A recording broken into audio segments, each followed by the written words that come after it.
Hello and welcome back. Today we're talking about Islam. Uh, in chronologically, the last or the third of the three Abrahamic traditions. Um, Muhammad uh, began his preaching career around 610 AD, so 600 years after Jesus was born, and it developed had its own sort of trajectory, but is rooted in many of the same beliefs as Judaism and Christianity.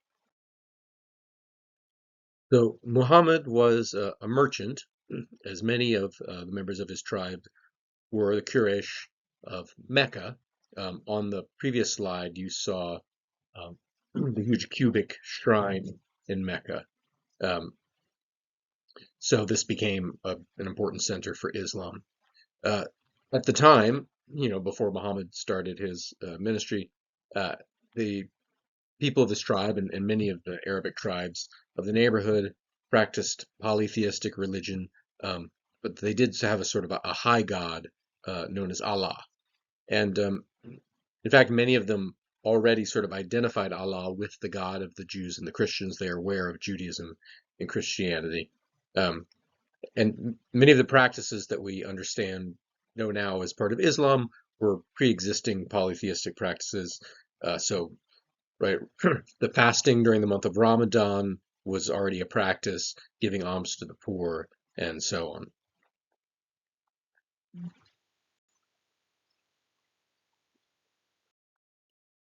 So traditionally, in ancient times, these nomadic Arab tribes, one Muhammad was a member of one such tribe. Their life was pretty harsh. The landscape was pretty unforgiving, and death rates were high.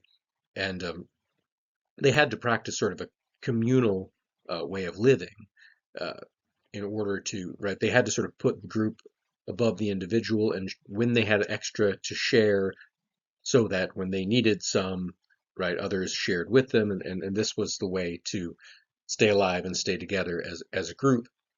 But during Muhammad's lifetime, things started to change, and some of these tribes, by trading, began to actually accumulate some wealth, and Muhammad recognized that this newfound wealth and ease and comfort, while it was nice, was also undermining these traditional values, right? People who had a bit more started to want to hoard it, and it became sort of corrupted in the eyes of Muhammad, and there was less unity among the tribes and more infighting over money and power.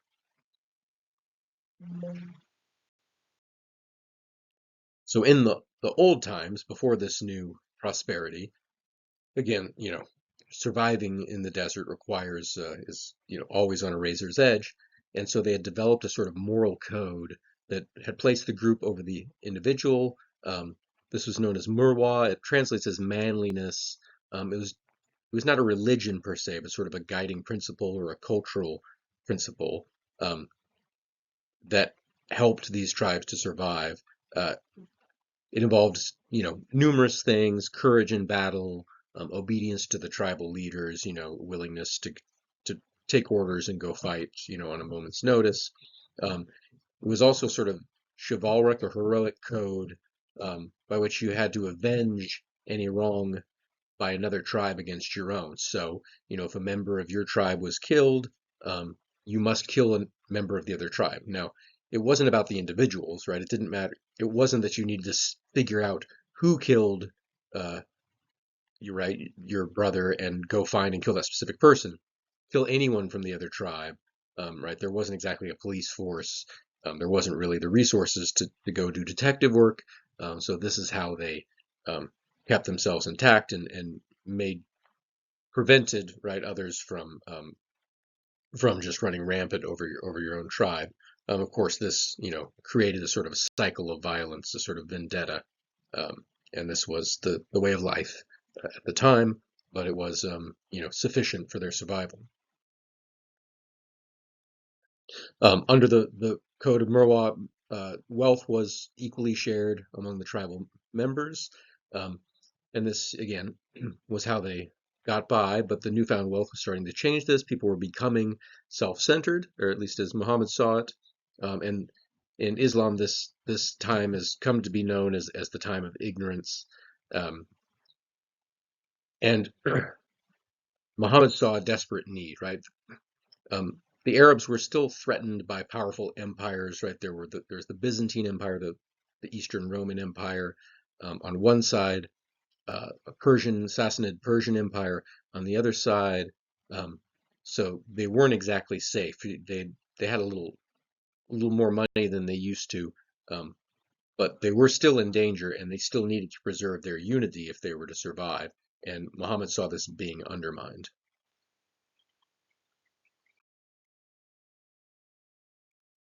Um, there was also, again, right, so there were these two great empires, which you can see there on the map, flanking, and there's the Arab Peninsula in the middle, which was populated by, loose affiliation of tribes that were sometimes battling with each other, sometimes in various forms of truce, but never completely unified or safe against these greater empires. There was also sort of the cultural influence of these empires, also working to erode traditional customs. You had Christianity creeping in, again, 600 AD. Christianity is the official religion of the Roman Empire, and the Roman Empire is very influential. But Christianity is sort of in some ways an individualistic religion in that there's a belief in a personal afterlife, right? That your soul, your memories will go to heaven, and so you have a certain motivation to care for yourself and for your own soul and for your perpetual life.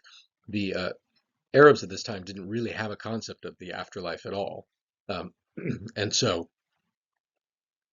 as Christianity and these concepts crept in, this also sort of undermined the unity and the more uh, communistic approach of the Arabs.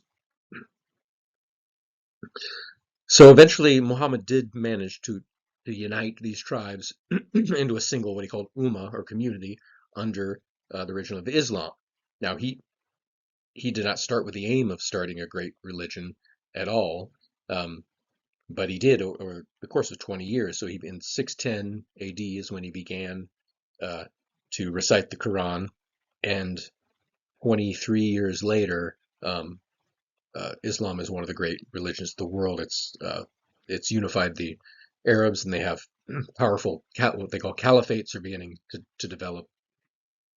Um, this was not his original plan at all. In fact, he's in many ways follows the model of Isaiah and the other prophets we discussed, uh, which is that he was just going about his business, and he was sort of struck down by an experience of God, um, where God just basically commanded him and said, "Yeah, hey, look, you're going to be a prophet, like it or not, right?" Um, so this part of his career, his spiritual career, began during Ramadan. He had a little retreat outside of Mecca, and he was staying there. Um, and we'll get into what happened to him uh, at that retreat. Um, but just to understand the background of the religious climate of the Arabs in that time. Uh, so he worshipped Allah, and he thought Allah was the high God, but the Arabs were polytheists, but they did think Allah was the same God as the God of the Jews and the God of the Christians. Um, there was a practice of pilgrimage to the Kaaba, which is a shrine, a huge black cube in Mecca. You saw it on the very first slide. We'll see other pictures of it. Um, but beyond that, the Arab tribes had a bit of an inferiority complex. They didn't have the same sort of kind of tradition, rich spiritual tradition of the Jews, right? They didn't really have a single document, a religious document or text. They had no uh, history of great prophets like Isaiah. They had their traditions, and they had what they called soothsayers, which would sort of like, you know, claim to speak for the gods. Uh, but they yeah, it was not yet anything like a great religion, right, compared to the Jews and the Christians, and they were aware of this. So Muhammad is, staying in his little, hillside retreat, um, and he's asleep, and all of a sudden an angel appears to him and commands him to recite. Now, by that, Muhammad understood um, recitation to mean what the soothsayers did, right? And these soothsayers were sometimes sort of unsavory characters or sometimes hucksters, right? Sometimes maybe, had some real spiritual uh, ideas going on, but Muhammad was not particularly excited at the idea of becoming one of those guys, right? So he refused. The angel insists. He refuses again. Um, Eventually, the angel embraces him. um, Still, Muhammad refuses. The angel embraces him again, very tightly. It's uncomfortable. Finally, Muhammad gives in and agrees, and he finds a new scripture just sort of pouring out of his mouth. And this is the Quran. The Quran means recitation. Uh, So these, the first words: recite in the name of thy sustainer who has created man out of a germ cell. Recite, for thy sustainer is the most bountiful, one who has taught man the use of the pen, taught him what he did not know. So this Quran recitation is a series of these sort of inspired speeches. Now, Muhammad was not literate, so these were written down by other people, but they were recorded over the course of 23 years. Um, every so often he would have one of these sort of be possessed by the angel to recite some verses of the Quran. Um, Again, at the beginning, Muhammad did not like the idea of becoming one of these sorts of um, people. So that these soothsayers often claimed to be possessed by a genie, which is a kind of spirit, and so he was worried he'd been possessed by a genie, and he attempted to kill himself, to throw himself off a cliff, but the angel Gabriel stops him. Um, So the angel Gabriel has a slightly different significance in Islam. Kind of takes the role of the Holy Spirit in that he's sort of a messenger of God, a mediator with humanity, right? So Gabriel is sort of engineering Muhammad's move into prophecy, and stops him from killing himself. So this was, not unlike the experiences of the Jewish prophets. This experience of the holiness, the otherness, right? The sort of terrifying experience of God that just sort of comes upon you against your will. So he was not thrilled with this. He was just scared, and he wasn't clear to him what was happening to him. So he went around and asked his wife and some other trusted advisors, and they convinced him that this was Allah, the same God as the Jews and the Christians, that was speaking to him, and that he should listen, that something important is going on here. So he began to preach to his tribe, just his local folks, began to gain some confidence that this was in fact God that had come to him and was encouraging him to do these recitations. Um, it was not a pleasant experience, so that these recitations would just sort of spontaneously, again, sort of fall upon him. He said that they always felt disturbing, right? He says he felt as if his soul were being torn away every time he did one of these.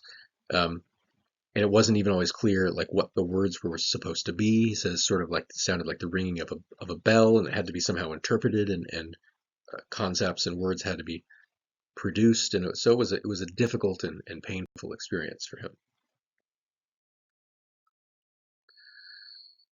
So it's the way the Quran was produced is somewhat different. The Old Testament is sort of lost to the mists of history. It's claimed that Moses wrote the first 5 books of the Bible, but most historians would say no, it was probably collected from a series of traditional works from authors who we've lost. They're more like just cultural stories.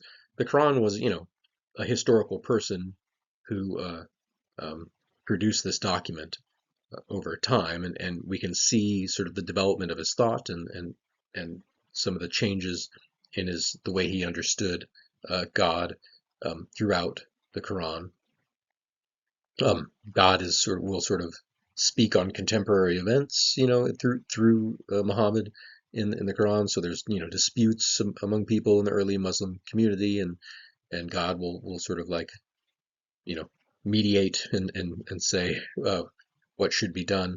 Um, so it was only after Muhammad's death, about 20 years later, that the Quran was compiled, which is pretty short period. It's faster than the Gospels were produced after Jesus's death, and certainly faster than anything um, about Moses or Abraham, right? If they even existed. So you know we're well into the historical era in 600s AD.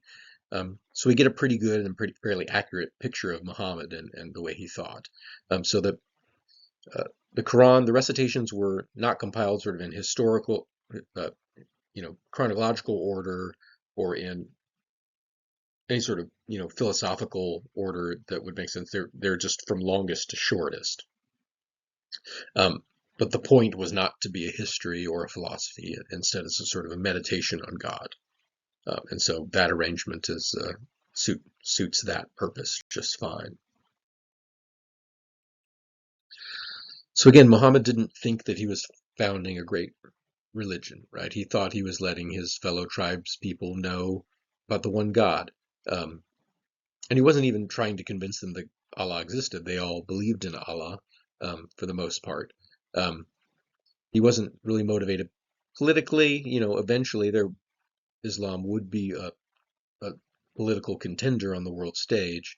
But this was not Muhammad's goal either. He was really just trying to point out to his fellows, who all had basically the same metaphysical beliefs as him, what the implications of those beliefs were, which is, if you really believe that Allah is the one God, right, the creator and sustainer of all life, then what are you doing worrying about money? What are you doing focusing on things other than God, right? God should be your primary concern, right? And that's the primary message of the Quran. So Muhammad introduced some rituals. Uh, the, the the daily prayer, it began as twice a day, and later it became 3 times a day. But prostrating yourself. Eventually, it was facing Mecca, or earlier on, it was facing Jerusalem. Um, but to pray repeatedly. Um, this was to remind people of their humility before God. Again, of the importance, the utmost importance of God as the main fact in their lives. This was actually controversial among his tribesmen because, again, they had gotten a bit arrogant and a bit rich, and it seemed a little beneath them to prostrate themselves in prayer twice a day. Um, Again, almsgiving to the poor had been a traditional practice among the Arabs, but he made it central to Islam. Again, as his goal was to return to these more equitable practices of the earlier tribes. And early on, there was a general hostility towards philosophizing about God. That was not the point, right? The Quran was a sort of a recitation, of sort of a meditation. Again, we've discussed this many times. A lot of these religions are concerned with the experience of God, less so with trying to rationalize God. And, particular example was all the Christian hair splitting, right, at the Council of Nicaea over the precise nature of the Trinity and the exact metaphysical status of Jesus. This is the sort of thing that Muhammad was not interested in at all. Now, we will see later that later Muslims were very much interested in philosophy. Um, Ibn Sina being one prominent one that took and preserved the works of Aristotle and incorporated them into Islam, and then later translated them, became influential in Christianity as well. So it's not that the um, Muslims didn't do philosophy. They did a lot of philosophy, but early on, as with many of these religions, that was not the primary purpose. Primary purpose was spiritual experience. Again, yeah, there was a rational element of it. For example, in this was the case in early Islam, and then it developed in the later versions. The natural world was supposed to be full of signs that pointed to the existence and nature of God. So the idea is that if you just pay attention to the world, it will be obvious that God exists, that Allah exists, and that He is the source of everything. This is very much compatible with Aristotle's natural law theory, right, which sees a rational structure in the universe, a purpose for everything that is intelligible to humans. The Quran itself was one such sign, right? Just the very existence of the Quran, um, particularly for Arabs. So Arabic is difficult to translate, and it's difficult to get the full sort of impact of the Quran if you're not a native Arabic speaker. Um, but Quran was sort of a huge hit phenomenon in the area, and many people just on hearing, right, passages read from the Quran were just dumbstruck and converted on the spot, right? It was really an influential document that, for many people, was obvious evidence of its own truth and of the importance of Allah.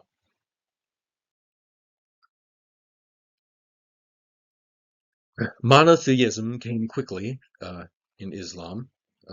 It was not monotheistic yet. Remember, these were polytheistic tribes, but their high god was Allah, and they did identify it with the God of the Jews and the Christians. Um, but it came quickly, much more quickly than it took in Israel, which was, hundreds of years.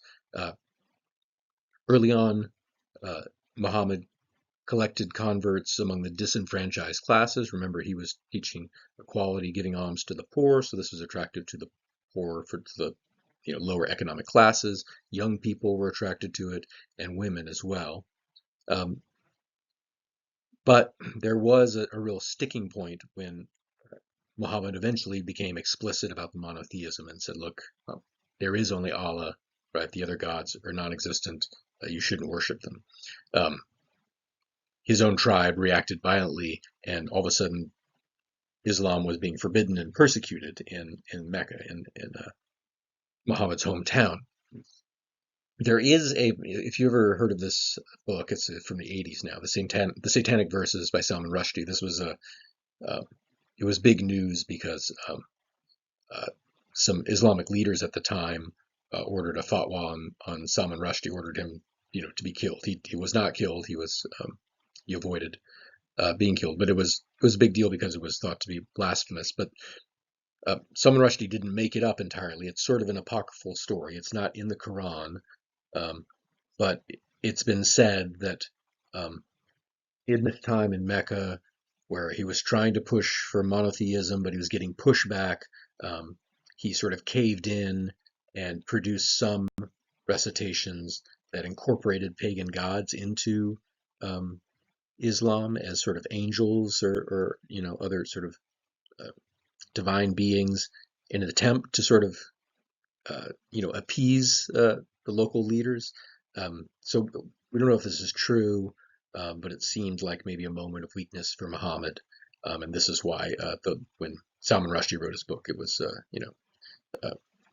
the many Islamic leaders found it blasphemous, right?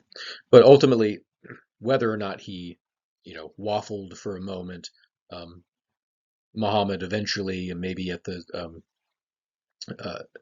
impulse of Gabriel, said, okay, remove those verses of the Quran from the Quran if they were ever there, and became a fierce monotheist, right? So it was difficult, but he decided to, we have to go full monotheism. So there are 5 basic tenets of Islam, summarized in the 5 pillars. There's much more to it than this, but these are, some basic things that Muslims do. First of all, they must believe only in Allah as the only God and Muhammad as his prophet. And this is not just a rejection of polytheism, but again, it's the idea that Allah is all-encompassing, right? He's the source of everything, and he should be the focus of your life. Right? To salat, or prayer, again, this is the bowing and praying to Allah twice daily, which became 3 times daily. Now facing Mecca, giving alms to the needy, fasting. So during the month of Ramadan, you fast during the day. And then pilgrimage. So every Muslim is encouraged to, if they're able-bodied and well, to make at least one trip to the Kaaba, to the big cubic black monolith in Mecca, the shrine in Mecca. So I think in the popular imagination these days, Islam is seen as not very tolerant and as maybe sort of repressive, but in the time, Muhammad at least, and even later in the caliphates, they were quite tolerant of other religions. I mean, after all, Christianity and Judaism worshipped Allah as far as Muhammad was concerned, just in their own ways.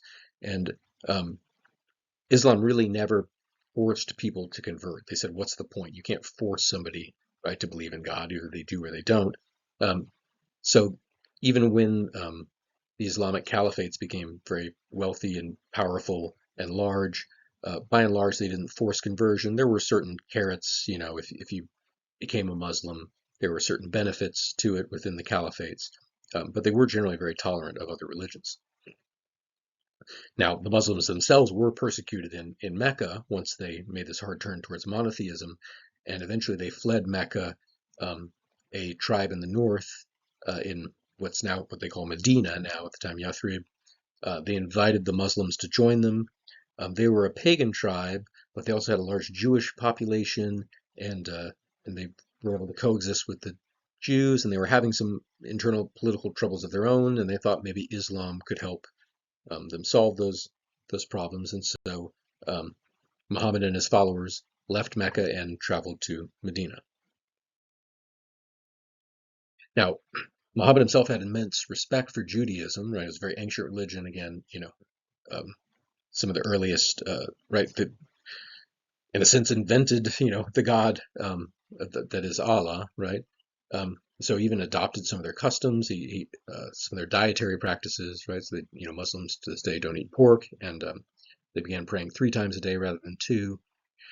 But the Jews in Medina weren't quite so sure how to take Muhammad, and for the most part became sort of hostile to the Muslims. I mean, so that the Jews at this time thought the days of prophecy were over, right? So they weren't really ready to accept a new prophet. They said, no, there's no new prophets, right? That's in the biblical times. And there are also, political reasons to be wary of the Muslims, because now there's this new power center along with the other Arabs that were there, making the status of the Jews possibly more precarious. So this, hurt Muhammad's feelings, again, because he had a lot of respect for the Jews, wanted to be accepted by them. And he did continue to interact with some of the friendlier Jews, and he actually learned quite a bit about the Old Testament, and learned about the story of Abraham and Ishmael. So Ishmael was a son that Abraham had with like a concubine before Isaac, and because it was thought that Abraham's wife Sarah was barren, then it turned out miraculously she had a son Isaac. So he had this other son, and Muhammad identified the Muslims with the descendants of Ishmael, that son, right? So there's, they are descended from Abraham, Muhammad decides, right? Just a sort of a different branch. And it was around this time that Muhammad began to start to get the confidence to say, you know what, Islam is its own, this is an independent religion, right? This is our own thing. And he changed the direction. So, previously when Muslims bowed and prayed twice daily, then 3 times, they faced Jerusalem. Now they face Mecca. And this is important symbolically, a shift into independence for Islam.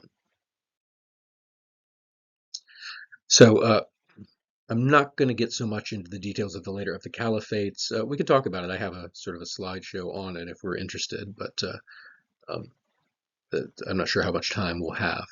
But I'll just point into the sort of the future of Islam. They were under constant threat, and so they did have to arm themselves and become somewhat militaristic, mostly in self-defense. But this eventually resulted in them actually becoming a powerful political state, which is called a caliphate. So Muhammad didn't have a son, and this caused a crisis of succession. So that the descendants of Muhammad were called caliphs, and they would they were political leaders as well as religious. But there was a dispute among the Muslims as to who was the rightful heir to Muhammad, and this fight became the main division in Islam between Sunni and Shiite Muslims, which persists to this day. So there are Shiites in Iran. They're mostly Sunni in sort of Iraq, and there's often still sort of conflict among them. So this, the legacy of Muhammad obviously continues to this day. There's much more to be said, but for now, that's a relatively brief introduction to the basics of Islam.